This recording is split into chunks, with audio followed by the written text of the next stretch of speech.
Good morning, good morning, good morning, and good morning, good morning, good morning. All right. Let us have some fun today. It's always a morning after we have a good one that I find that more people join. But paradoxically, mornings after a bad one, which God bless, aren't often, are actually where the most join. So that might be a little commentary on society or humans in general. All right, let's jump into it. So, yesterday we offered a pretty passionate commentary on Amazon. And the passionate commentary was along the lines of what it would take for us to deem it the opportunity to get in that would alleviate or at least offset the giant risk of an earnings announcement. You see, when a company reports earnings, which you're now seeing right in front of you, and I'm sure everyone's seen it many, many times, but you only really focus on something or really understand it or feel it when you're involved in it. Like, for instance, you could wake up and, oh, the stock is up, it beat earnings. Okay, that's one sentence, and that's actually as much as the sentence means to you. But what if you were in that stock? You were obviously in it the day before. Now you're in it and you're watching it tick all day, trying to get signs. Does someone know something? Does someone know something? Oh my God, it's going down, and the earnings are gonna be, oh no, it's going up.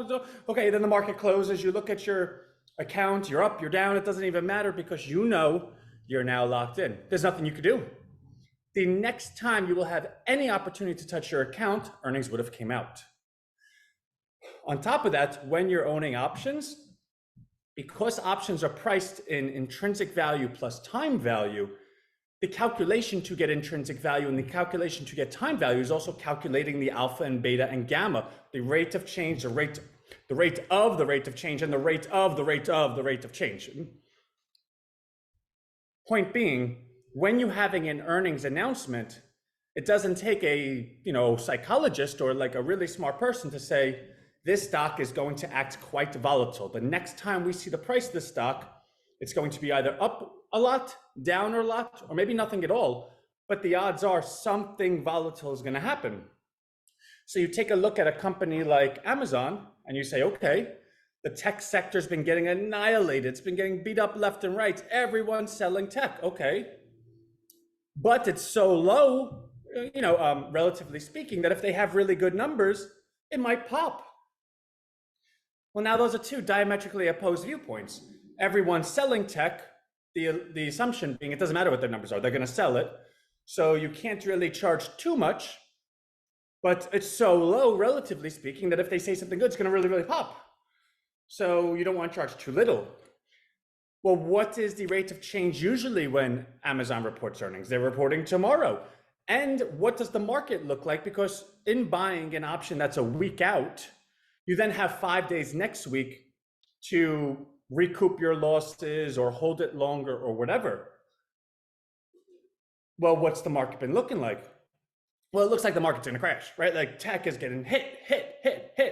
You have people coming out saying, oh my God, look how bad this is. But what if tech stopped going down? Well, then the reversal will be quite vicious. If it stopped going down, boom. You have a lot of viewpoints.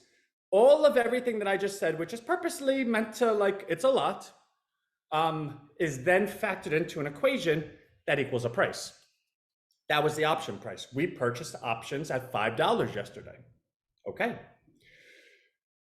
Well, after those numbers report, let's say the price doesn't change, right? So when we did it, Amazon, I believe, was like $118.80, 90 cents. That was the stock price.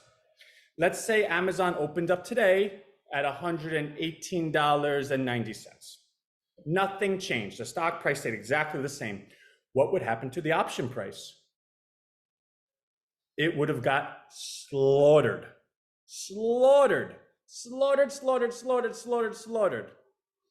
And God forbid, the stock market was down as well. Like, it's been down. I think the Dow's down 100 points right now. Let's say that the earnings came out, it did not change the stock price, and the market's down 100 points. Now, again, we purchased the $120 calls. If the stock price didn't change, let's say it's $119, it means we don't even have intrinsic value. We're a dollar out of the money. Okay, because we have a contract that says we could buy it at 120, but the stock's 119. What does that contract worth? 0. Okay. Well, how much time do we have left? Well, we have 5 days left. We have 5 days next week.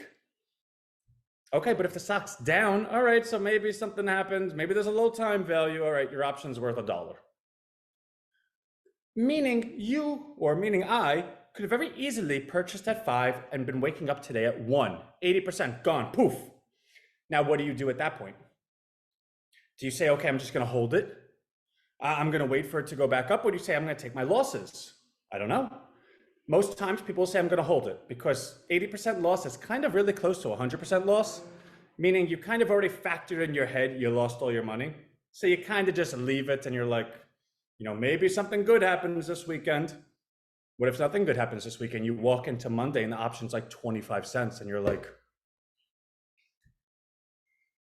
the point being, at that moment in time, are you ever going to do options again? Are you ever going to even be a part of any of this? No, you're disgusted. You lost all your money. It's gross. It's horrible. That's the risk you take when you buy an option right before earnings. That's the risk. Now, you might be saying to yourself, which actually people have said many times, Anthony, I watched this thing and you make me depressed. Like nobody would know you just made 50% overnight. Well, yeah, because it doesn't matter what you made. It matters nothing. It does not change my life. It does not change anything. Nobody should be buying options with such a high dollar amount that it's meant to change your life. It's meant to maybe provide a secondary income. It's designed to maybe make a couple extra bucks here and there. It's designed to have a certain level of entertainment. And if you want to take it to its natural outcome, Anthony, but wait a second. I got into this. I love this. I'm doing well. Great, then go buy stock. All right, I turned to my $10,000, Anthony. I started with $10,000. It's now $17,000 because I've been doing quite well. Great. Take about $15,000 of it and put it into stocks that you like. All right, I'm going to buy the option in Amazon because I think it's going to do well. Great. Maybe put $1,000 in it. You know what you do with the other $16,000? Buy the stock. Because guess what? If that option doubles, great. You turned $1,000 into $2,000. What happened to the stock? Well, it went up 8 points. Okay, $16,000 bought you about, what's it, like $100 a share? Say it bought you 1,600 shares, went up 9 points. 9 points times 1,600 shares, you make close to 10 grand. No, 160 shares, so you make close to 1,000 there. All right, great. You made 1,000 here and 1,000 there. You made $2,000. Are you so greedy that that $2,000 isn't a good day? Now, play the opposite side. Conversely, that option didn't work out. Amazon's earnings were not good. The stock didn't move. Well, let's say the stock only went up 1 point. Well, if it went up 1 point or even 2 points, your option's worth 0. Your 1,000 went to 0. What did your stock do? Well, your stock actually went up 160 shares. It went up 1 point. You made 160 bucks on your stock. Let's say the stock went down. The stock went down 5 points. Okay. I have 160 shares times 5 points, comes out to roughly like $7,900, something, I think $8,100. Okay. So I lost, no, why do I keep saying $810? I'm sorry. I lost $810 on my stock. But no, I didn't. I didn't lose it. My stock is worth $810 less.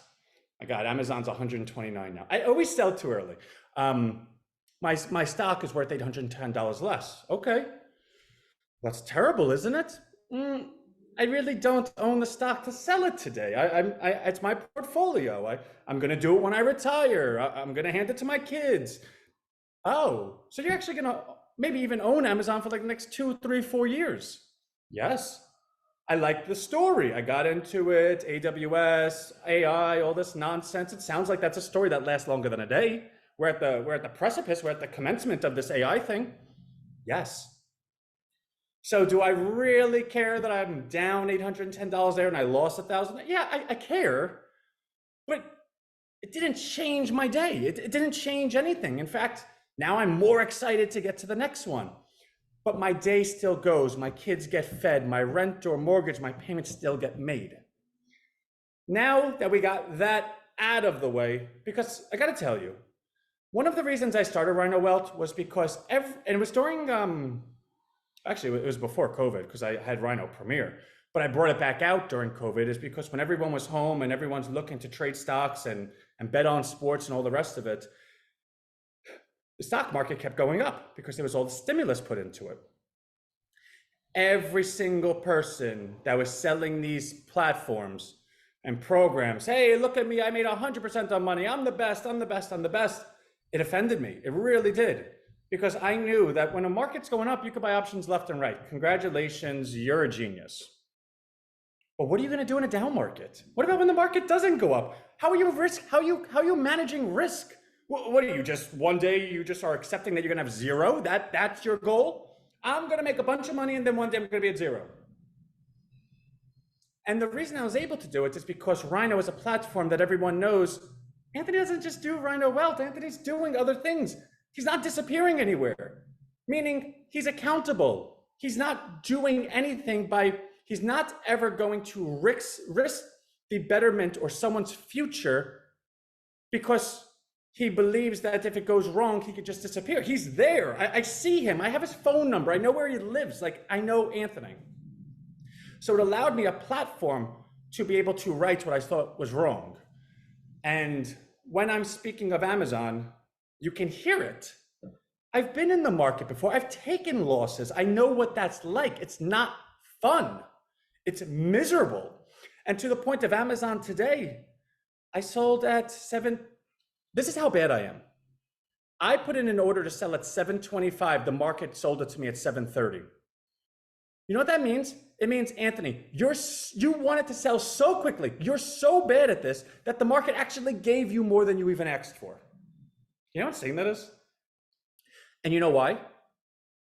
Because I don't want to hold it during the day. I don't want to take the risk of that. I don't want the mental real estate that me continuing owning Amazon call options would have done to my day is not worth what we're trying to do over here, right?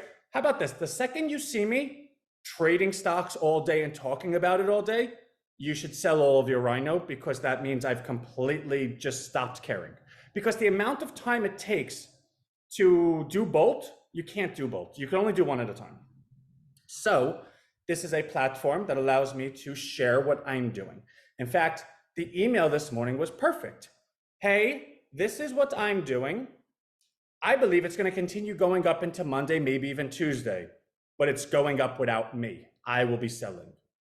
Now, I'm not Nostradamus. Amazon's now $128.80. I sold it when Amazon was $127. My options I sold at $7.30. They're probably around $9.50, $9.80 right now. I missed out on an additional 40%. Do I look up? Well, actually, I probably do. Anthony, you're doing nothing but yelling. You do look upset. I'm not. I'm happy. I'm happy as apple pie. So let's get to the good stuff, right? Anthony, enough. It's like you're making me feel like I did something wrong. I've been alive long enough to know that if you do not manage your risk, there's nothing worth celebrating.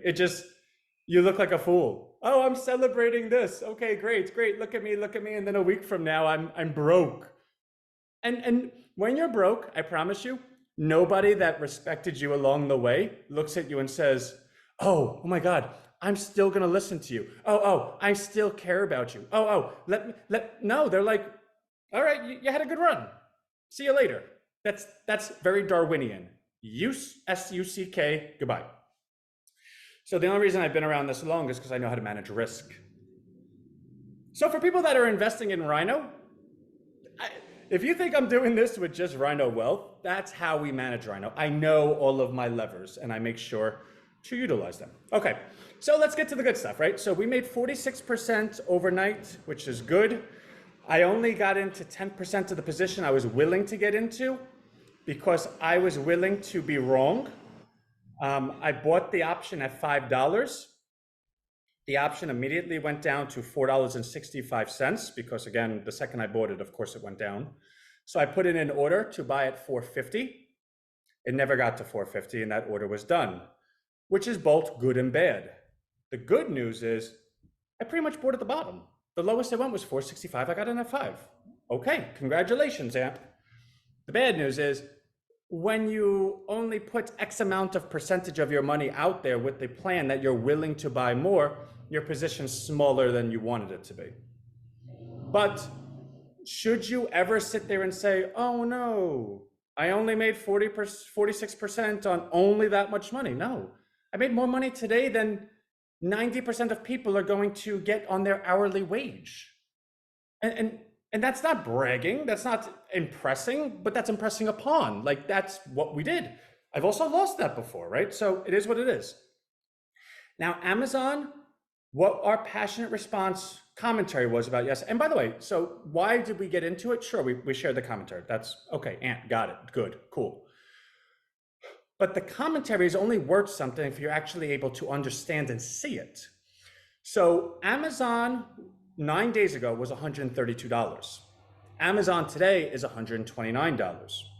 Meaning if Amazon stock did not decrease from 9 days ago, the earnings yesterday would have Amazon down 3 points today. Meaning, would it have been wise to buy an option on a company before they report earnings if the price did not convince you of the opportunity? That did not convince you of the risk to reward? No. In an alternate universe, those that bought call options on Amazon and Amazon was still $130 just lost all their money. Now, why did we buy call options? Because Amazon came down to $117. We got in at 118 or 100. I think the lowest it went yesterday was like 118 and 20 cents or something. We got in at 118 and 90 cents. How much lower is that than $132? I don't know, $13? So we got in $13 less than where it was 9 days ago. Why do we believe it went down? Well, we believe the market overall was going down. Tech overall was going down. Therefore, was it a broken company or was it a broken stock? And not broken, but damaged. Was it a damaged company or was it a damaged stock? We believe damaged stock. And we passionately shared our commentary. We believe this company is going to start being valued on this, and this, no longer this. And in fact, so when Amazon reported earnings, it jumped to 126 because they doubled. They were looking for 54 cents. They came in at like 98 cents. Like, they kicked butt, which I did share 2 days ago that Jeff Bezos has the opportunity to say, hey, listen, let's book that revenue over here. I've been following Jeff Bezos since 2000. Like, I know who these people are. I've seen them do this 1,000 times. But then the AWS numbers, Amazon Web Service, which we said was the most important number, came in light. It was like 21 billion versus 23 billion. And the stock went negative. It went down to 117. And my stomach churned. But then I realized my whole thesis was what the conference call was going to say, because in effectively identifying a company changing how they're valuing metrics, you need to be educated about it. It needs to be communicated. And what happened on that call was, I don't think it was, well, Jeff Bezos is not the CEO anymore, it's a new guy, said, oh, and by the way, we booked 3 gigantic new AWS deals that are going to be reported on the next quarter. Now, why do you buy a stock? Do you buy a stock where it came from? Do you buy a stock where it is? Or do you buy a stock where it's going? Well, if you just told me that you just booked 3 amazingly big deals, you're not telling me how much, you're just telling me they're gigantic, and you're putting it in your fourth quarter where you do still sell a lot of commerce, and I don't know, there's a thing called Christmas, I'm buying that. Buy. And what happened was the stock then ran to 126 from 118, 117. And in that moment, I knew it was going to open up nicely because Chipotle reported good numbers, Intel had good numbers, some other company, Ford had bad numbers, but it's a car company, and see you later. Capital One had good numbers. All of these numbers were good. And I was like, okay, great. I know that the market's going to open up nicely tomorrow. And I actually wrote to one of our largest investors, who's the godfather of my daughter. So I've known him for quite some time. So I have more, like, there's a line of conversation I have, like, I'm not going to talk about stock recommendations with anyone, but if you're family, I can talk a little bit less believing that, a little bit more bar talk. And what I said was, I guarantee you more than anything, and guarantee being facetious, that I've seen it 1,000 times, the stock's going to open up, it's going to pull back, it's going to make me panic, I'm going to sell it, and then it's going to run the second I sell it. So what he did was, the second I texted him, I go, I'm out. He then waited 5 minutes and then texted me back, I'm out too now. I was like, I knew it. So when I bought it, I texted him, hey, I just bought. And remember I said it went down immediately afterwards? He got that price, what it went down to. When I sold it, I told you the price I sold it at. He sold it 5 minutes later. You know what price he got? So he bought at 475 and got out at 933. I bought at 5 and got out at 730, right? So he just wrote a smiley face, and I was like, I can't with you. Now, mind you, well, Ant, that's not fair. No, it is. I messaged him after I wrote each email, which means anyone that opened the email would have got it.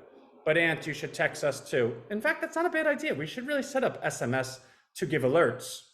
But the emails went out, and I'm morally okay with my actions. All right, so Amazon, good. Now, we have to watch how Amazon trades today. And right now it's actually at 129.16. Why do we have to watch it? We're not in it, so I don't really care where the stock price goes from a personal, my money. But what happened? Amazon reported good numbers, and the reason the stock went up was because their AWS comments. Okay, so what does that tell us? Well, AWS comments are based on a revaluation of how the world sees Amazon going forward. AI, stuff like that. Okay. So if Amazon gets sold off, it tells us that the investor community is still throwing up stock. They don't care. They just want to get out of stock. But if it holds these gains and/or continues to go up and tells us that the investor community is okay where stock levels are and they're looking to build positions, what does that signal to us?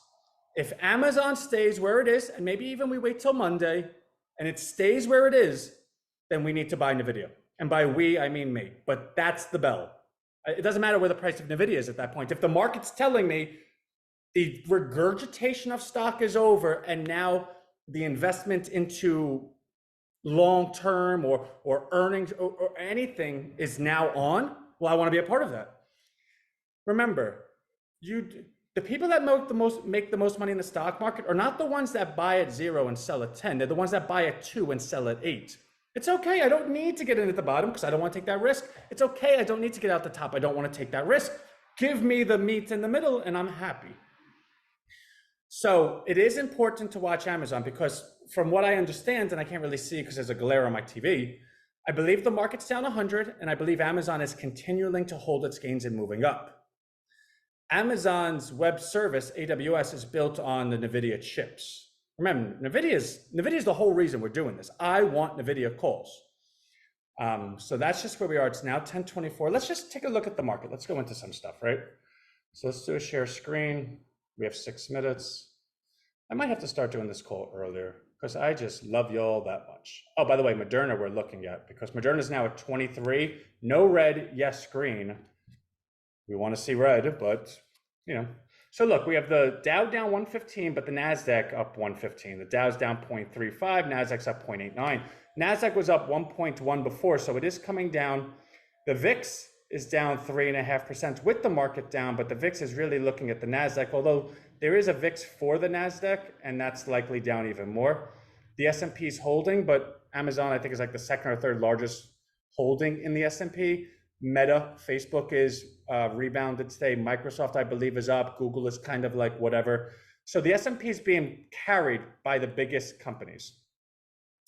Elon Musk wants your entire financial life on X. Yeah, he's been saying that. In fact, when Elon invented PayPal, he meant it to be a platform that would be exactly what he's trying to turn Twitter into now, a whole financial platform on one platform. I just said platform 10 times. In fact, PayPal was the name that Peter Thiel had.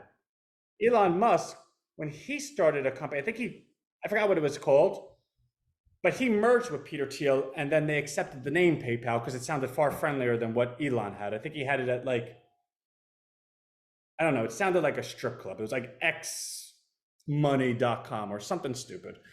But he's been wanting that for God knows how long. And really secretly on a Rhino level, we know this, and we're actively trying to figure out a way that we can kind of intertwine, knowing where we believe Twitter's going to go. All right, we got 4 minutes left. Let's take a look at the stocks.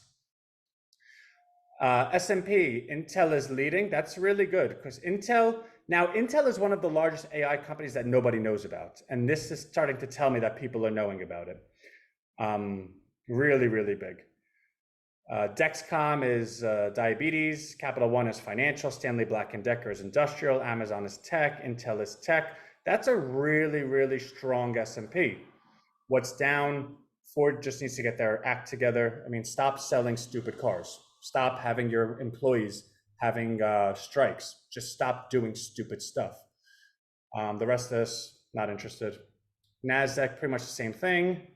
AMD is up because of Intel, which means NVIDIA is up somewhere. Which means if NVIDIA is not up more than AMD, it still is looking to be sold. So we need to now monitor that.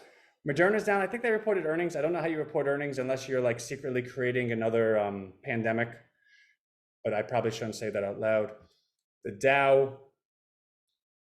Honeywell is actually a secret AI company as well. They own 54% in a really, really promising AI startup. Honeywell is actually worth, I think, like 150 billion. If you were ever looking for like the secret super duper way to play AI, and I got to do a little more work into it. So maybe I will do like an AI. Maybe that's how we'll get new people to RHINOWealth. I'll do like an hour or two. Hey, this is AI. If you want to get involved in AI for the next 10 years, we have the 10 companies that we believe should make up that portfolio. Set it and forget it. We're doing it for free. Come visit us. And if you like what we said, come join Rhino. That's actually not a bad idea because I would do it for us anyway. But if I can do it and grow RHINOWealth, I would really like to. So somebody write that down. JP Morgan's down because what's his face? Jamie Dimon said he's selling 1 million shares. Jamie Dimon's been the CEO there for like 30 years. Jamie Dimon is the #1 banking CEO in the entire world. Jamie Dimon, I think, is like getting close to 70. He's eventually going to retire. Him selling 1 million shares is nothing more than taking care of his life. So if anyone sold JP Morgan just because Jamie Dimon sold shares, then you did it for the wrong reason. All right, so let's go into the market. Let's take a look at SPY. You ain't got no alibi, you ugly. Yeah. All right, that's not it. Okay, and we're obviously gonna go over in time, so I'm gonna do this very quickly. Let's take a look at yields, volatility, and dollar. I'm sure I'm missing something, but that's okay.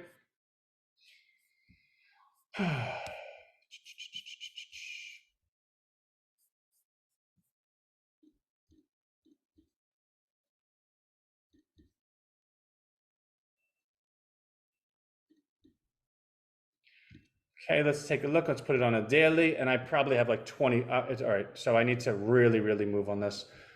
Okay, we have broken this line underneath. How important is that line? Look how far back it goes. We haven't been here since this area, which is 412. We're now sitting at 412.95. What's the bottom of this?